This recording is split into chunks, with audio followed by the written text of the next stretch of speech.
பயத்தையும் குழப்பத்தையும் ஏற்படுத்துவதற்காக முதல்வர் பேசிட்டு இருக்காரு. ஆனா எல்லாத்துக்கும் சமமான உரிமை கிடைக்கிறதா மறுசீரமைப்பு தொகுதி மறுசீரமைப்பு. முதல்ல அமைச்சர் ஒண்ணு புரிஞ்சுக்கணும், தொகுதி சீரமை போட்டுருங்க, அது அடுத்தது போவோம். தமிழ்நாட்டுக்கு கிடைக்க வேண்டிய உரிமைகள், உரிமை நிதி, நாம கொடுக்கிற ஜிஎஸ்டி, தமிழ்நாட்டு மக்களுடைய உழைப்பை உறிஞ்சும் பாஜக அரசு வேற மாநிலங்களுக்கு, பாஜக ஆளு மாநிலங்களுக்கு நிதியை கொடுக்கறாங்க. முதல்ல அமைச்சர் அதை பத்தி பேசணும், பதில் சொல்லணும். தமிழ்நாட்டு மக்களுடைய ரத்தத்தையும் வேர்வையையும் உறிஞ்சும் பாஜக அரசு பள்ளி கல்வித்துறையில கிடைக்க வேண்டிய தொகையை ஏன் கொடுக்கவில்லை? தமிழக அரசிற்கு பேரிடர் நிவாரண நிதியை ஏன் முழுமையாக கொடுக்கவில்லை? தமிழ்நாட்டுடைய பங்களிப்பு உரிமை நிதி ஏன் கொடுக்கவில்லை? இதெல்லாம் சொல்லணும். ஆனா தமிழ்நாட்டு மக்களுடைய ரத்தத்தையும் வேர்வையையும் உறிஞ்சும் பாஜக அரசு தமிழ்நாட்டு மக்களை ஏன் மாற்றாந்தாய் மனப்பான்மையோடு பார்க்கிறார்கள்? தமிழ்நாடு அரசை ஏன் இந்தியாவில் உள்ள ஒரு மாநிலம் போல் நடத்துவதில்லை? இதையெல்லாம் அவங்க பதில் சொல்லணும். இதை விட்டுட்டு எல்லாம் பயம் காட்டுறாங்க அப்படின்னா, யார் பயம் காட்டுற? நீங்க தான் பயம் காட்டுறீங்க, வேற யாரும் பயம் காட்டல மக்களை. மக்கள் இன்னைக்கு அச்சத்தோட பதட்டத்தோட வச்சுக்கணும்னு ஆர்எஸ்எஸ் பிஜேபியும் விரும்புது. அதுக்காக தான் இந்த முருகர் மாநாடு எல்லாம் நடத்துறாங்க. எதுக்காக? என்ன தேவை இருக்கு? ஏற்கனவே மாண்புமிகு அறநிலையத்துறை அமைச்சர் மாண்புமிகு சேகர் பாபு முருகர் மாநாடை பழனியில் நடத்தினார். இப்ப இவங்க நடத்த வேண்டியதுக்கு என்ன தேவை இருக்கு? நடத்தணும்னா தமிழ் கடவுளான முருகருடைய மாநாட்டை குஜராத்தில் நடத்தணும், உத்தரப்பிரதேசத்தில் நடத்தணும், ராஜஸ்தான்ல நடத்தணும், மத்திய பிரதேசம் நடத்தணும். அதுதான் சமத்துவம், அதுதான் இந்து கடவுள்களை நாங்கள் சமமாக பார்க்கிறோம் என்று பாஜகவுடைய செய்தியா இருக்கும். ஆனா அரசியல் செஞ்சு மக்களை எப்பயுமே அச்சத்தில் வச்சிருக்கிறது, பதட்டத்தில் வச்சிருக்கிறது பாஜக.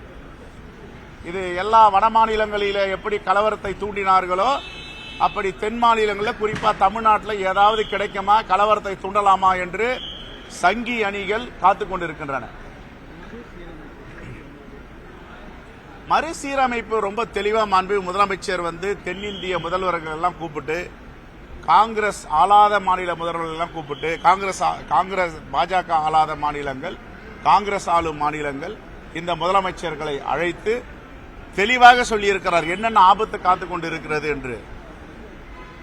குறிப்பா தென் மாநிலங்களில் உள்ள மாநிலங்கள் எவ்வளவு பெரிய பாதிப்புக்கு உள்ளாக போகிறது.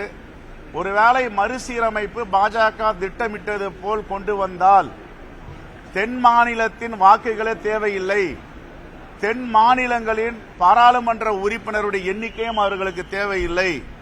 மத்திய பிரதேஷ், ராஜஸ்தான், பீகார், உத்தரப்பிரதேஷ், மகாராஷ்டிரா அந்த பகுதியில் உள்ள நாடாளுமன்ற உறுப்பினர்களே தீர்மானிப்பார்கள் யார் ஆளும்னு.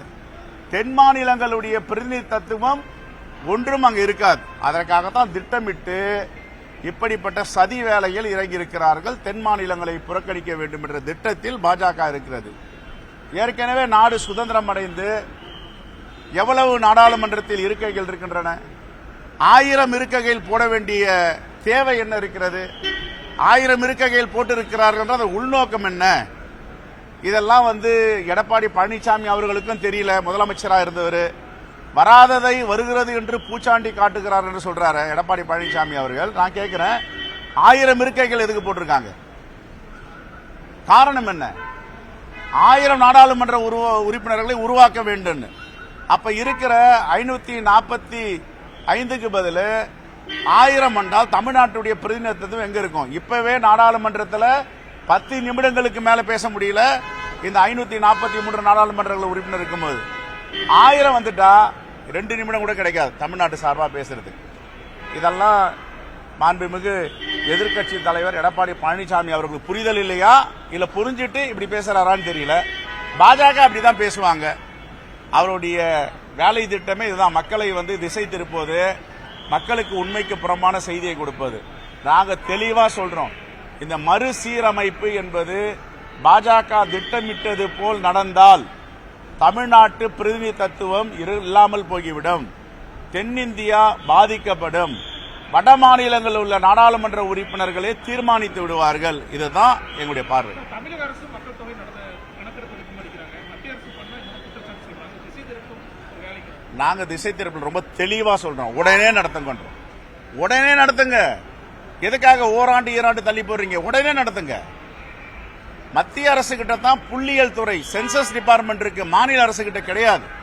அப்படி மாநில அரசு பீகார் போன்ற அரசுகள்லாம் நடத்தி உச்சநீதிமன்றம் தெளிவா சொல்லிடுச்சு, நீங்கள் நடத்துவதற்கு எந்தவித அதிகாரமும் உங்களுக்கு இல்ல, இது ஒன்றிய அரசு தான் நடத்தணும், யூனியன் கவர்மெண்ட் தான் நடத்தணும்னு சொல்லிட்டாங்க. அப்புறம் எப்படி மாநில அரசு நடத்த முடியும்? மாநில அரசு நடத்தலாம், என்ன நடத்தலாம்? சர்வே நடத்தலாம், சென்சஸ் நடத்த முடியாது. தொடர்ந்து மறுசீரமைப்பு தொடர்பா மறுப்பு தெரிவிச்சு வராங்க இந்த குற்றச்சாட்டுலாம். எந்த ஆதாரத்தின் அடிப்படையில் இந்த குற்றச்சாட்டு தொடர்ந்து முன்வைக்கிறீங்க? நான் சொல்றேன், சொல்லுங்க. வட மாநிலங்களுடைய பிரதிநிதித்துவம் எந்த அளவுக்கு உயர்கிறதோ அந்த அளவிற்கு தமிழ்நாட்டுடைய பிரதிநிதித்துவம் உயரும் அப்படின்னு சொல்லுங்க. தமிழ்நாட்டுக்கு பாதிப்பு வராதுன்றாரு. எந்த அடிப்படையில் சொல்றாரு அவரு? அது ஆதாரப்பூர்வமா சொல்லுங்க. ரைட். கர்நாடகாவில் ஐபிஎல் மேட்ச்ல வந்து பாதுகாப்பு குறைபாடுகள் ரொம்ப குறைந்ததுனால தான் இத்தனை உயிரிழப்புகள். பாதுகாப்பு குறைபாடுகள் இருந்ததுன்னு கர்நாடக அரசு ஒப்புக்கொண்டு தான் கமிஷனர் ஆஃப் போலீஸை இடைமாற்றம் செய்திருக்கிறார்கள், தற்காலிக பணி நீக்கம் செஞ்சிருக்காங்க. குறிப்பா இன்னும் சொல்ல போனா சீஃப் மினிஸ்டர் சித்தராமையா அவருடைய செயலாளரையே மாத்திருக்காங்க, நடவடிக்கை எடுத்திருக்காங்க, விசாரணை ஆணையம் அமைச்சிருக்காங்க. அதோடைய அவுட்கம் வந்த பேர் எங்க தவறு நடந்ததுன்னு நமக்கு சொல்லுவாங்க.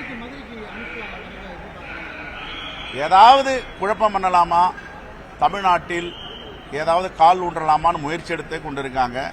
தமிழ்நாட்டில் பாஜகவுடைய எந்தவித திட்டங்களும் நிறைவேறாது. அவர்களை தமிழ்நாட்டு மக்கள் எப்படி பார்க்கிறார்கள் என்பது எல்லோருக்கும் தெரியும். ஒருபோதும் பாஜகவுக்கும் RSSக்கும் தமிழ் மண்ணில் இடமில்லை. சண்டையே போடல, யாருமே சண்டை போடல. எங்களுடைய உரிமையை கேட்கணும். உரிமையை கேட்கறது சண்டையா? இப்ப நீங்க கேள்வி கேட்கறீங்க, சண்டையா போடுறீங்க. கேள்வி கேட்கறீங்க, பதில் சொல்றேன். எங்களுடைய உரிமை தொகையை கொடுங்க. GST பங்களிப்பு தமிழ்நாட்டில் என்ன இருக்கு? மூன்றாவது பெரிய மாநிலம் GST செலுத்துவதில். எங்களுடைய உரிமை தொகை பிளானிங் கமிஷன்ல சொல்லுது ஒரு மாநிலத்துக்கும் எத்தனை சதவீதம் கொடுக்கணும், அதை ஏன் கொடுக்க மாட்டேன்றீங்க? பேரிடர் நிதி வந்து மேலாண்மை நிதி வந்து பிளட் வராத மாநிலத்துக்கு கொடுக்குறீங்க, வந்த மாநிலத்துக்கு கொடுக்க மாட்டேன்றீங்க. அப்ப பள்ளி கல்வித்துறை கிடைக்க வேண்டிய 2500 கோடி ஏன் கொடுக்க மாட்டேன்றீங்க? இன்னைக்கு RTE இருக்கு, ரைட் டு எஜுகேஷன். இன்னைக்கு ரைட் டு எஜுகேஷன்ல பெரிய கொந்தளிப்பு நடந்துட்டு இருக்கு, அதை ஏன் விடுவிக்க மாட்டேன்றீங்க? இதெல்லாம் தான் எங்களுடைய உரிமை கேள்வி. இதை போய் சண்டைனா எப்படி? அது அப்படின்னா தமிழ்நாட்டுக்கு துரோகம் பண்ணிட்டே இருப்பாங்க. மாண்பு முதலமைச்சர் வாய முடிட்டு இருப்பாரா? கேட்காம கேட்டா சண்டைன்றாங்க.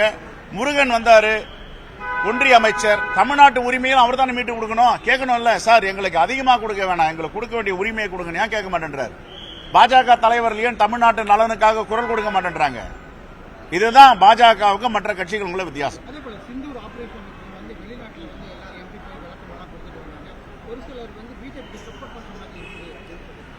இல்ல, அந்த விஷயத்துல எங்க தலைவர் ராகுல் காந்தியும் மல்லிகார்ஜுன கார்கேவும் தெளிவா சொல்லியிருக்காங்க. நாங்கள் ராணுவத்து பக்கம் இருக்கிறோம், ராணுவத்தை ஊக்குவிக்கிறோம், இந்தியா பக்கம் இருக்கிறோம், இந்தியாவுடைய இறையாண்மை எந்த விதத்திலும் பாதிக்கக்கூடாது அப்படின்ட்டு. ஒவ்வொருத்தருக்கும் ஒரு கருத்து இருக்கலாம், சொல்லலாம். காங்கிரஸ் பேரியக்கத்தை பொறுத்து இந்த தேசத்தோடமும் ராணுவத்தோடமும் இருக்கு. Right, thank you.